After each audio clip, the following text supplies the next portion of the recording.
Hey everyone, it's Gary here today, and I want to show you how to use the new little scissor sharpener or multi-sharpener. It's this little red-orange product. You'll see it actually has a like a tungsten block in there. Now, tungsten steel is really hard. It's harder than the steel they use on scissors. So we've all got a few pair of scissors lying around that probably don't cut terribly well, and they're really easy to bring back to life. So I'm going to show you how to do that on these larger shears to start with. Now, all scissors have like the leading edge, the cutting edge, which is that edge there. And we never ever sharpen from this side of the scissors. We always try and go down the back edge. So if you have a look, there's like a bevel there. Hopefully it's being picked up on our camera.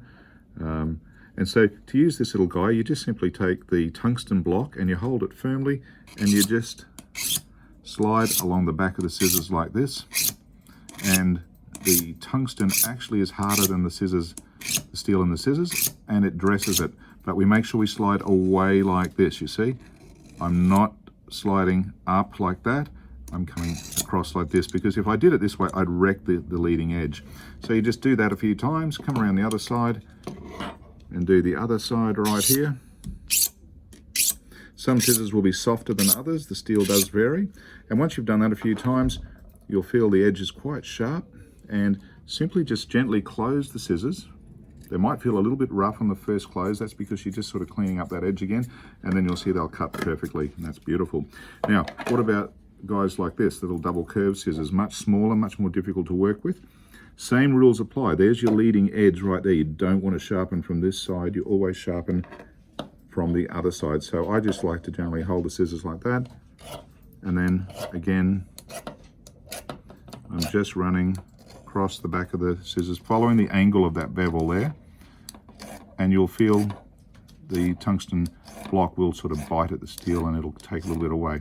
So you do that side, then turn it around and do the other side. And you only need, half a dozen little strokes on there. As long as you're following the angle of that bevel on the back of the scissors. Once you've done that a few times, just gently close them up, and all things being equal, they should cut fine. Yes, they do. Beautiful.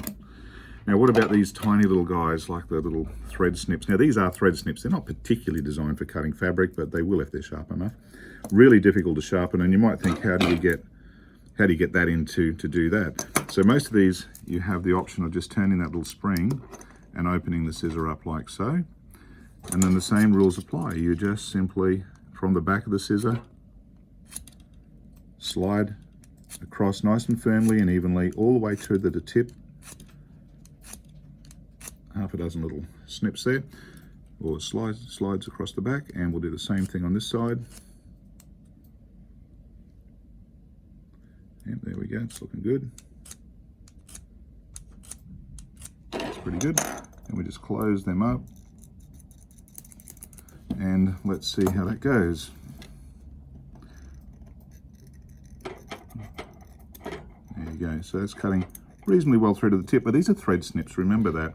And if you go on thicker the fabric, the more difficult that is to use these with. But that is cutting.